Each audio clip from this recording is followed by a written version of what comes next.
보실 성경 말씀은 에베소서 4장 13절로 15절까지 보시겠습니다.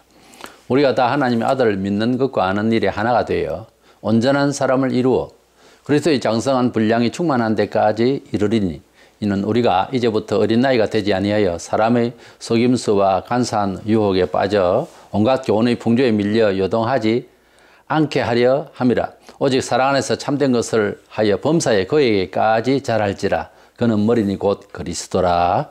아멘.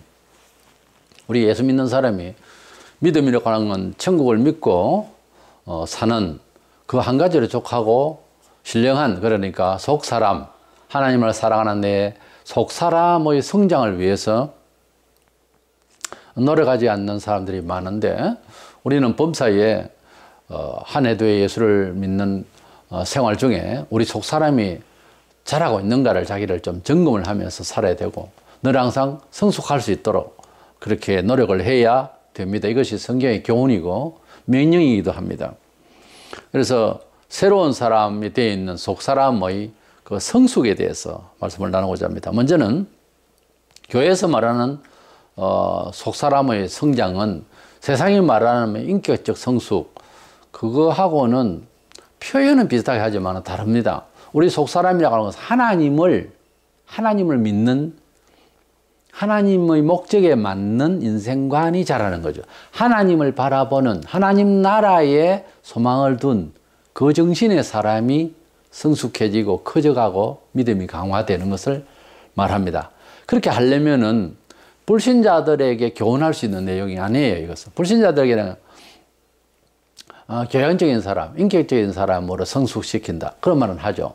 그러나 하나님을 향해서 인격적인 성숙, 이것은 먼저 하나님 앞에서 하나님의 자녀라고 하는 칭함을 먼저 받아야 되는 거예요.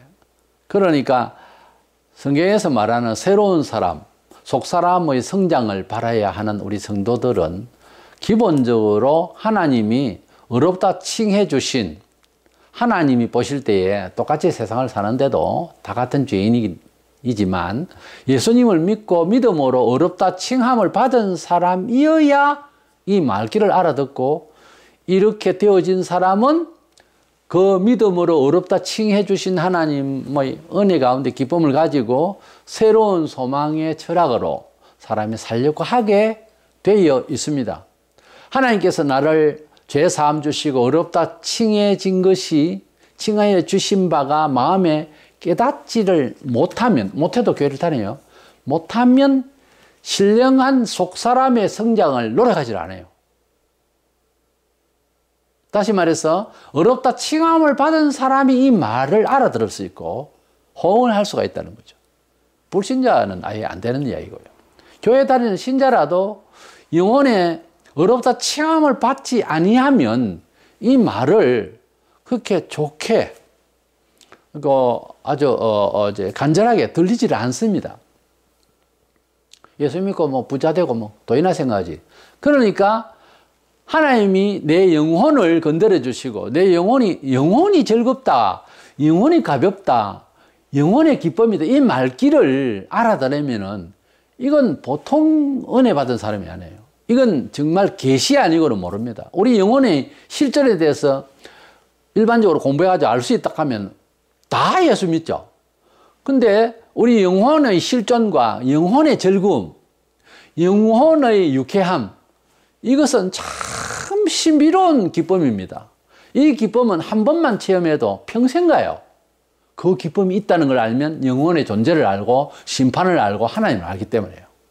그것이 가까이는 왔는데 구경만 하지, 교회를 다녀도 영혼의 실존에 대해서 감각이 안 살아나기 때문에 신령한 이야기, 주의 뜻에 대한 이야기에 대해 감동이 안 되는 거예요. 그렇게 치면은 교회 다니는 사람 치고 몇 명이 그러면 영혼에 그런 감각이 있습니까? 이렇게 질문을 하겠지만 질문 잘 하셨어요. 제가 알기로는 엄청난 사람이 교회를 다닌다 해도 영혼 문제, 어떤 조사에 의하면은 교회가요, 영생에 대해서 관심을 가진 사람이 13사람이라고 나와 있어요.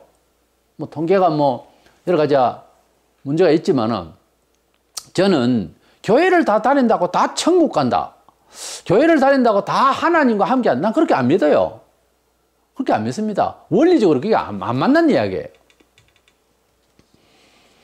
성경에 믿음으로 예수 그리스도께서 내 죄를 위하여 돌아가셨다는 것을 믿음으로 구원받는다 할 때에 우리가 하나님을 믿는다라고 하는 것은 하나님의 교훈을 잘 따른다는 뜻이기 전에 하나님께서 우리를 다 같은 죄인 중에 예수를 내 죄를 위하여 대신 죽어주신, 대신 형벌 받으신 대속의 죽음의 그 가치를 내가 믿고 주님께로 회개하고 나올 때에 하나님은 너는 의롭다 하겠다고 약속을 한 거예요. 세상에 이런 법은 없지. 자기 아들을 죽이시고 한 번밖에 없으신 독자를 죽이셔서 내 죄에 대한 형벌을 그에 가하셔서 내가 고맙다고 생각하고 내 죄를 회개하고 주님을 믿으면은 너는 이제부터는 죄인이 아니라 의인이다 라고 한다면은 이건 말이 안 되는 이야기잖아요. 우리 합리적으로 생각할 때는. 그러나 심판을 누가 하죠? 신이 하잖아요. 신의 약속이 그거라니까. 그러니까 은혜의 복음이고 기쁜 소식이고 하나님이 사랑이다 하는 거예요. 하나님이 사랑이라는 말이 감성적인 이웃세상 그거하고 차원이 다른 이야기입니다. 그러니까 우리가 예수님을 내 죄를 위하여 돌아가신 분으로 냉큼 그냥 믿는 거예요. 그 역사적 사실을. 그렇게 믿으려면 내가 죄인이라고 하는 종교적 양심이 일어나야 되는 거죠. 그것도 없이 믿는다는 것은 한참 가요. 그 생각이야. 근데 내가 죄를 회개하고 진정으로 내가 죄인이라는 것을 깨닫는 것도 마음대로 안 돼요, 이게. 이건 일반 공부를 가지고 되는 게 아니에요. 그래서 내가 회개를 하고 어떤 사람은요, 교회 직분을 가지고 수십 년을 믿어도 나중에 회개하는 사람이 있어요. 기가 막힌 일이지. 그 정신으로 교회 생활을 했을 때 얼마나 옆 사람에게 답답했겠어요. 그러니까 이게 마음이 대문짝이 완전히 활짝 열려야 되는 거예요. 내 속이 완전히 열려서 주님이 쏙 들어오셔야 되는 거예요. 주님의 빛이 환하게 내 영혼의 깊은 곳에 어둡고 칙칙하고 닫아놓은 곳에 활짝 열려서 주님이 한번 오셔야 되는 거예요. 성령으로. 그래서 내가 주님을 구주로 믿고 내 영혼이 실질적으로 효과 있게 영혼이 가벼워지고 유쾌해져야 되는 거예요. 죄 사함을 받은 영혼이요 기뻐서 속죄함 주시는 데서 막 찬송하게 되어 있고 찬송해야 합니다. 찬송해야 구원받습니다 해서 찬송하는 것이 아니고 저절로 찬송하게 되어 있습니다. 왜? 그 찬송이 구원받은 사람의 고백이거든요. 시인이 시작을 한 게 아닙니다. 찬송은요 신앙의 경험자들의 표현이에요. 고백이 신앙 고백이에요. 곡조에 맞춘 고백이에요. 칭이라고 하는 이 어렵다 칭함을 받는다면 한자로 믿음으로 구원받는다 하는 말을 이신칭이라 믿음으로 어렵다 칭함을 받는다는 거예요. 디카이오라고 하는 이 칭의는 그때 사회의 법적 용어였어요. 그러니까 사형수를 놓고 무죄 석방을 시킬 때에 이제는 죄가 없다는 것으로 기록을 다 지우는 거예요. 그래서 죄인으로서의 그런 불행해, 부당한 여러 가지를 다 이제 없이 해주는 거예요. 일반 사람같이 취급해 주는 거예요. 그것을 법적 용어로 칭의라고 그래요.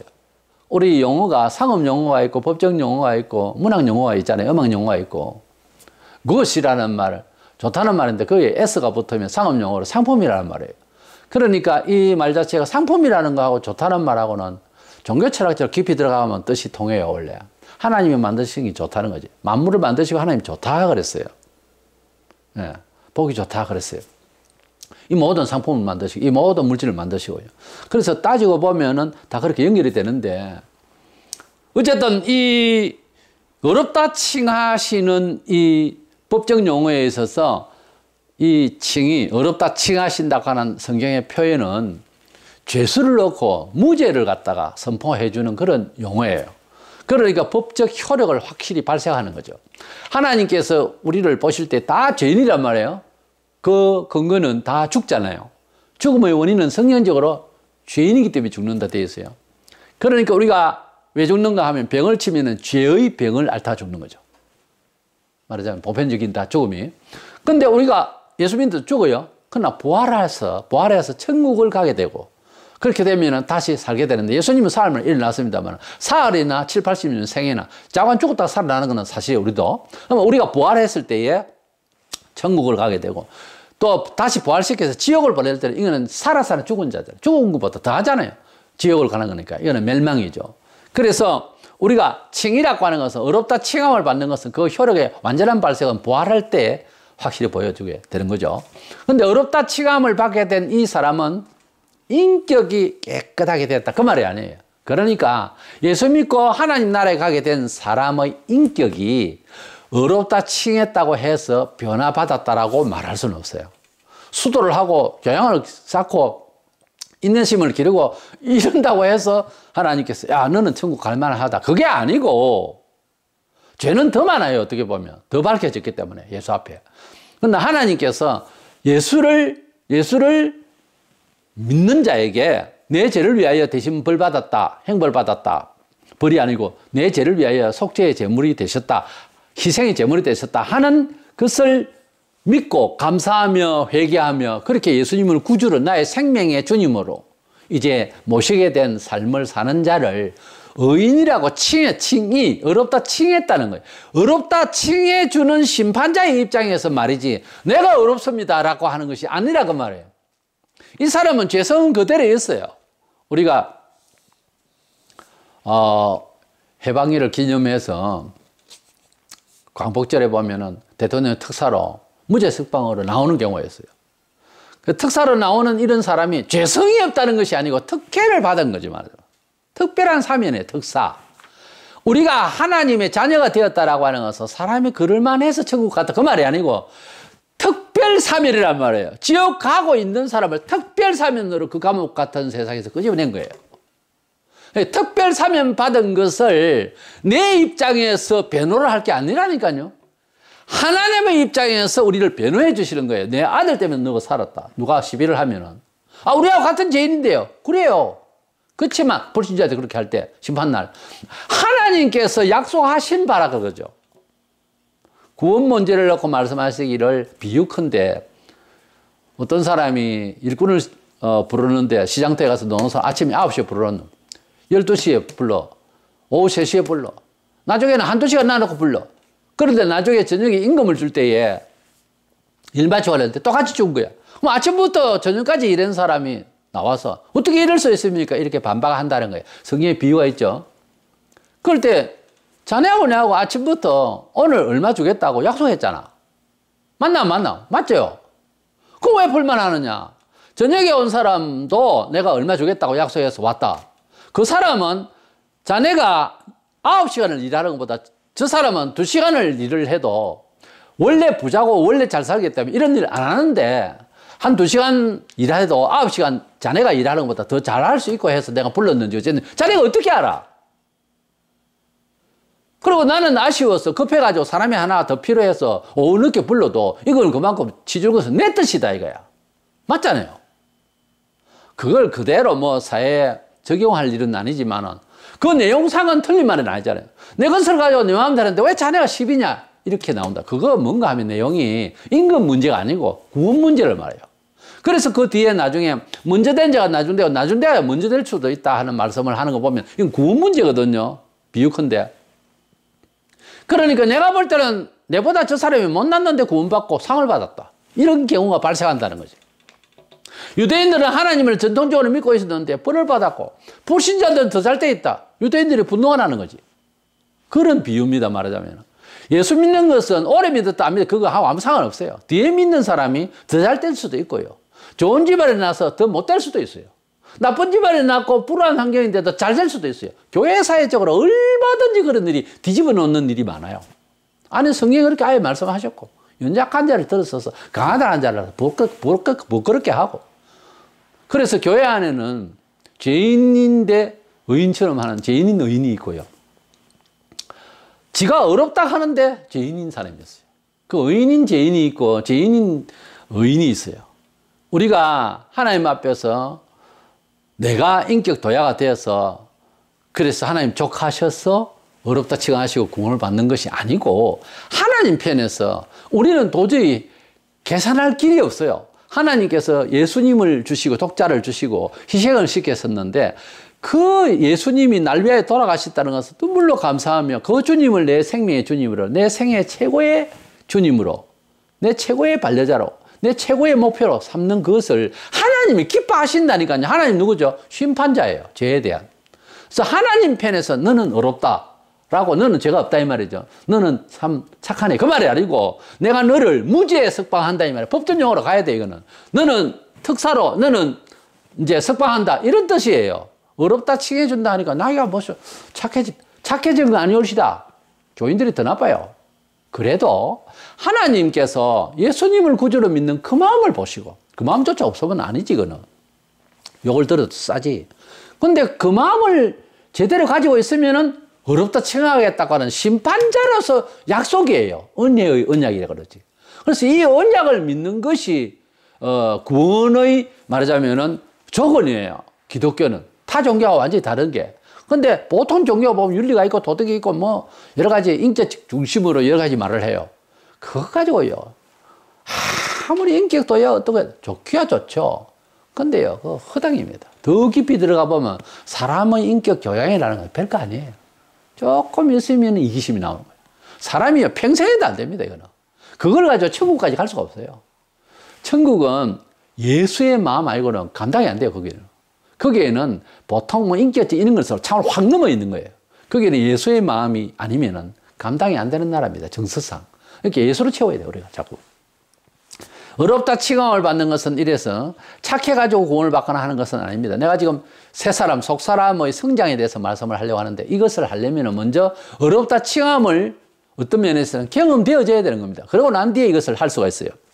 로마서 3장 20절에 그러므로 율법의 행위로 그의 앞에 어렵다 하심을 얻을 육체가 없나니 율법으로는 죄를 깨달음이니라. 그러니까 율법, 도덕, 윤리 이것을 따르라 하는 뜻이 아니고요. 제 말은. 성경에 있는 대로 어렵다 칭함을 받는 것은 믿음으로 되어지는 것이고 그 믿음 안에서 이제 새로운 속사람의 말씀 안에서의 성숙을 꾀해야 된다 그 말이에요. 내가 뭐 착해가지고서 율법과 도리에 맞아서 이제 어렵다 칭함을 받으려고 하는 것은 안 맞다는 거예요. 성경의 말은. 갈라디아 2장 16절에 사람이 어렵게 되는 것은 율법의 행위로 말미암음이 아니요 오직 예수 그리스도를 믿음으로 말미암는 줄 알므로 율법의 행위로서는 어렵다 함을 얻을 주체가 없느니라. 그러니까 뭐 동양에는 동양윤리가 있고 하여튼 교양과 인격으로서 하나님 앞에서 만족스럽게 교양이 되어서 천국 가는 것이 아니고 예수 그리스도를 믿음으로 어렵다 칭함을 받으니 그것을로 구원이 당나게 되는 거예요.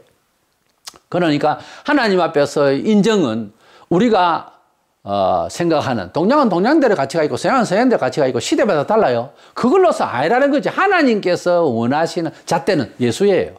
예수를 내 구주로 믿느냐 안 믿느냐는 그 문제예요.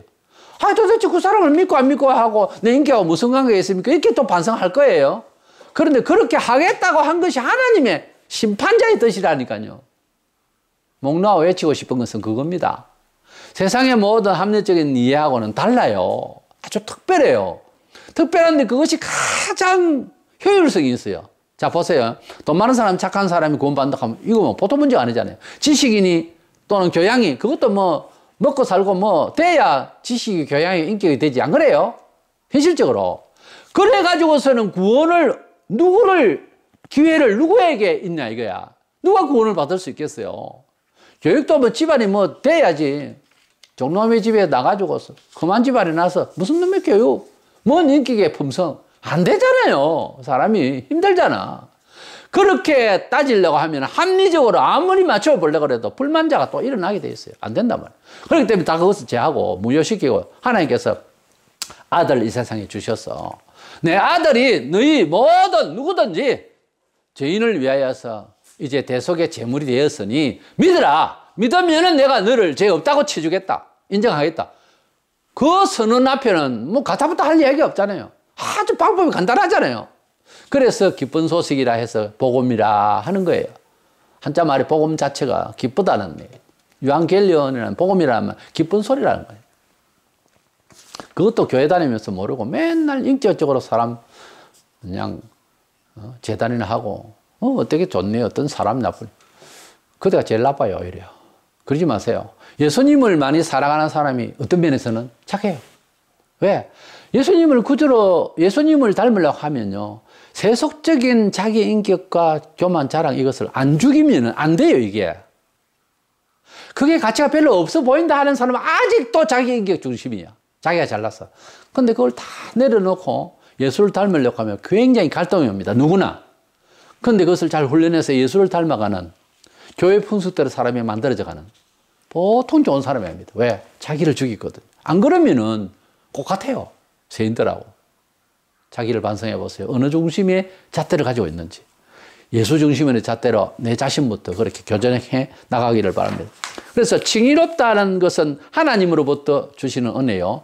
거기서부터 이제 새로워진, 이제 말하자면 특사를 받아서 나왔잖아요. 나온 사람의 삶이 달라야 될 것 아닙니까? 전에 같이 살면 되겠습니까? 죽어야만 하는 사형수가 나왔다. 그러면 생각이 좀 다르게 살아야 안 되겠어요? 당연한 것 아니에요?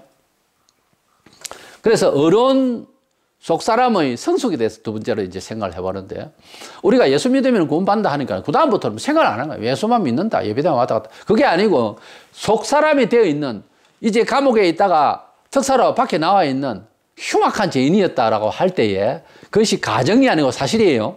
그런 존재감, 그런 내 과거, 그런 그리스도 밖의 나, 그 비참함에서 이제는 해방되었으니까, 추록되었으니까 어떻게 살아야 될 것에 대한 각오와 어떤 기준이 있을 것 아니에요. 전에는 법을 갖다 안 지켰는데 이제는 법을 지킨다든가 이렇게 될 것 아니에요. 그 법이 뭡니까? 하나님의 법. 하나님 말씀대로 살면서 내가 이제 성숙해야 될 것 아닙니까? 어떻게 해요? 내 생활 면모가 성숙해야 되고 나의 인격이 성숙해야 되는데 그것이 하나님이 보실 때 맞는 길로 가는. 왜?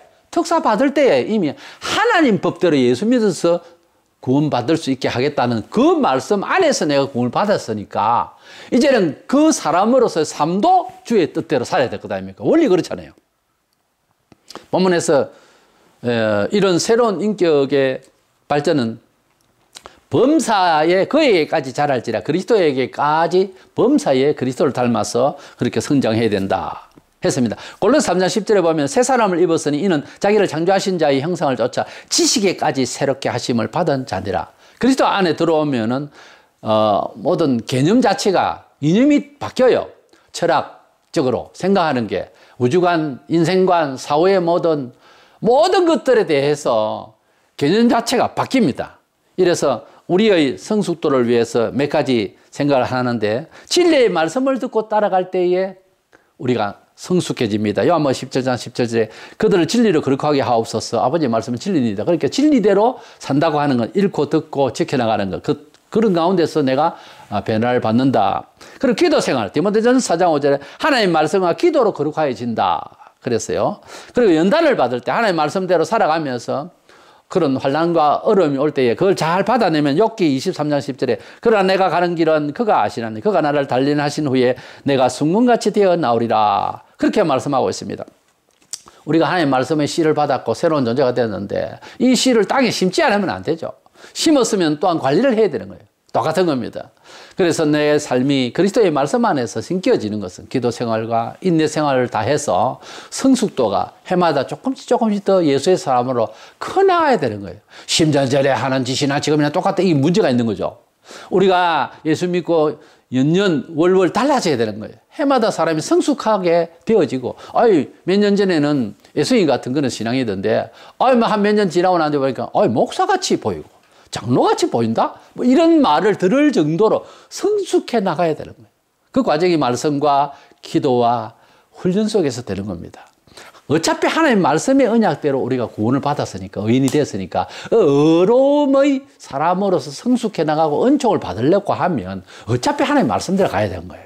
하나님 말씀에는 진리를 사모하고 기도 생활은 필수고, 그리고 잘 참고 인내하면서 주의 뜻대로 가려고 하면은 이 속에 축복받는 그릇이 자꾸 커가는 거예요. 성화의 단계는 축복받는 것하고 상당히 관련이 비례하는 수가 있습니다. 꼭 그렇지 않습니다만은, 그러나 외형적으로 문화생활에도 하나님 은총을 받는 이런 노선이, 도화선이 성숙도예요. 인격 성숙도예요. 이것은 성령으로, 말씀으로, 신앙의 속사람으로 성장해가는 정도만큼 좋아집니다. 이 점을 알고 하나님 앞에서 내 자신이 성공적인 삶을 살기 위해서도 새로운 존재의 믿음으로 얻다 치가신 그 이외의 내 삶이 진리 안에서 날마다 우리가 성숙해 나가기를 간절히 사모하는 저와 여러분 되시기를 축원합니다.